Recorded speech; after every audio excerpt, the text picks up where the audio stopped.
Oke, Assalamualaikum warahmatullahi wabarakatuh. Terima kasih. Kita akan diskusi lagi di kelas akuntansi keuangan lanjutan pertemuan ke-11. Ya. Kalau pertemuan ke-9 itu membahas tentang business combination, ya. Pertemuan 10 itu membahas tentang pelaporan kepemilikan saham. Nah, pertemuan ke-11 ini kita akan belajar tentang pengantar, pengantar laporan keuangan konsolidasi. Kita tahu bahwa laporan keuangan konsolidasi itu dibuat ketika kita membeli saham perusahaan lain dengan proporsi kepemilikan lebih dari 50%. Kalau kita membeli perusahaan lain dengan kepemilikan lebih dari 50% saham yang beredar, maka pada akhir tahun kita wajib menggabungkan laporan keuangan perusahaan anak ke laporan perusahaan kita. Itu yang dinamakan dengan laporan keuangan konsolidasi. Nah, capaian pembelajaran yang coba kita wujudkan di pertemuan kali ini adalah saudara mampu menjelaskan laporan keuangan konsolidasi dan mampu menyusun laporan keuangan konsolidasi antara induk dan anak yang dimiliki 100%. Selain itu, saudara mampu mendefinisikan laporan keuangan konsolidasi, PSAK pengaturannya, syarat-syarat penyusunannya, istilah-istilah umum di dalam penyusunan laporan keuangan konsolidasi, kemudian bahan-bahan untuk menyusun laporan keuangan konsolidasi, kemudian prosedur penyusunan laporan keuangan konsolidasi, dan juga terutama saudara mampu menyusun laporan keuangan konsolidasi. Dan di pengantar ini saudara mampu menyusun laporan keuangan konsolidasi dengan kepemilikan 100% saham perusahaan anak.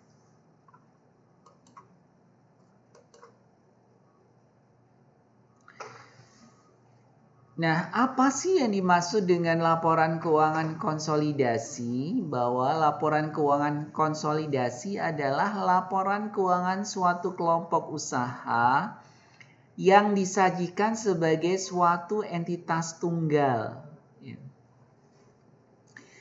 Ada yang dinamakan dengan entitas induk, yaitu adalah entitas yang mempunyai satu atau lebih anak.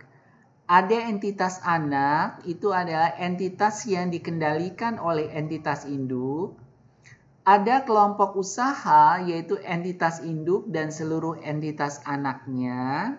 Kemudian ada juga kepentingan non-pengendali, yaitu adalah bagian ekuitas anak yang tidak dapat diatribusikan pada entitas induk. Contoh, kita membeli 80% saham PTB, maka ada kepentingan non-pengendali 20%-nya, itu dinamakan kepentingan non-pengendalinya.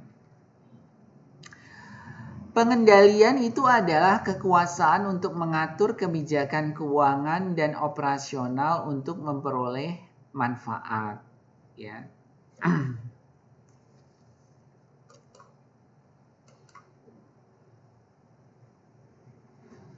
Ruang lingkup laporan keuangan konsolidasian, ya. Laporan keuangan konsolidasi meliputi seluruh entitas anak dan entitas induk. Entitas anak itu adalah entitas yang dikendalikan oleh entitas induk, ya. Pengendalian ketika entitas induk yang pertama adalah memiliki secara langsung atau tidak langsung melalui entitas anak lebih dari 50% kekuasaan suara suatu entitas, kecuali dapat ditunjukkan secara jelas bahwa kepemilikan tersebut tidak diikuti dengan pengendalian. Artinya laporan keuangan konsolidasi itu dibuat ketika kita memiliki proporsi di kepemilikan saham perusahaan lain itu lebih dari 50%. Ya. kecuali dapat ditunjukkan bahwa dengan kepemilikan 50% tetapi tidak memiliki pengendalian, maka itu tidak perlu melakukan penyusunan laporan keuangan konsolidasi.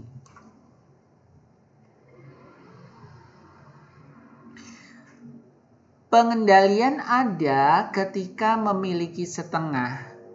Ya, artinya di slide ini kita akan mendiskusikan terkadang kita tidak memiliki saham itu lebih dari 50%, tapi kurang dari 50%. Tetapi ketika kepemilikan kita ini kurang dari 50%, tetapi kita dapat menunjukkan bahwa kita memiliki pengendalian, maka wajib melakukan konsolidasi.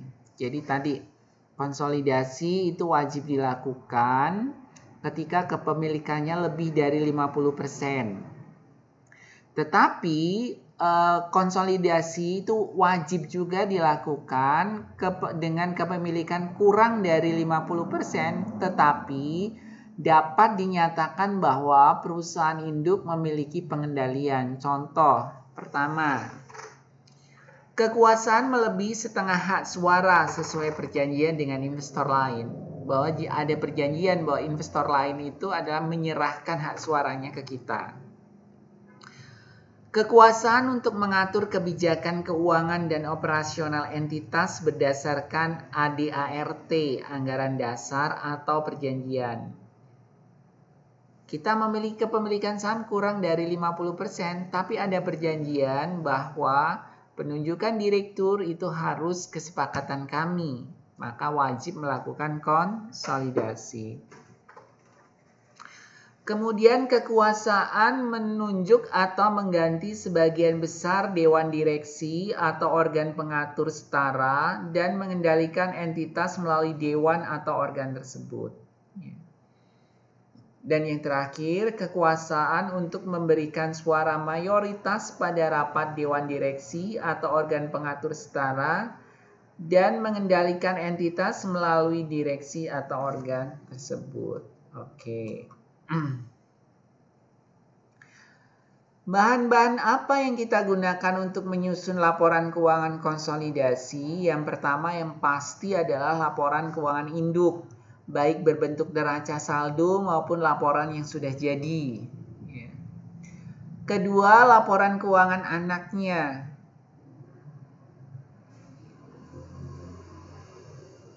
Dan yang ketiga adalah informasi yang terkait dengan proses penyusunan konsolidasi. Misalkan transaksi antar perusahaan, tanggal pengakuisisian, dan lain sebagainya. Jadi bahan utama ketika kita akan menyusun laporan keuangan konsolidasi ya laporan keuangan induk, laporan keuangan anak ya nak ya. Ada 4 prosedur penyusunan laporan keuangan konsolidasi. Yang pertama adalah siapkan bahan, buat jurnal eliminasi, kemudian buat kertas kerja, kemudian yang ketiga adalah menyusun laporan keuangan konsolidasi. Saya ulangi, ada 4 prosedur penyusunan laporan konsolidasi. Siapkan bahan, buat jurnal eliminasi, buat kertas kerja konsolidasi, dan susun laporan keuangan konsolidasi. Ya. Nanti kita akan bahas jurnal eliminasi itu dari awal sampai akhir ya di dalam praktikum luring kita. Contoh konsolidasi neraca, ini contohnya. PTS membeli 100% saham PTF tanggal 31 Desember 2016 seharga 189 juta. Data neraca kedua perusahaan adalah sebagai berikut. Susunlah laporan keuangan konsolidasi sesaat setelah akuisisi. Oke, terima kasih. Nanti kita akan lanjutkan secara luring bagaimana menyusun laporan konsolidasi dengan kepemilikan 100% ya dengan menggunakan contoh soal ini. Terima kasih atas perhatiannya. Saya akhiri. Assalamualaikum warahmatullahi wabarakatuh.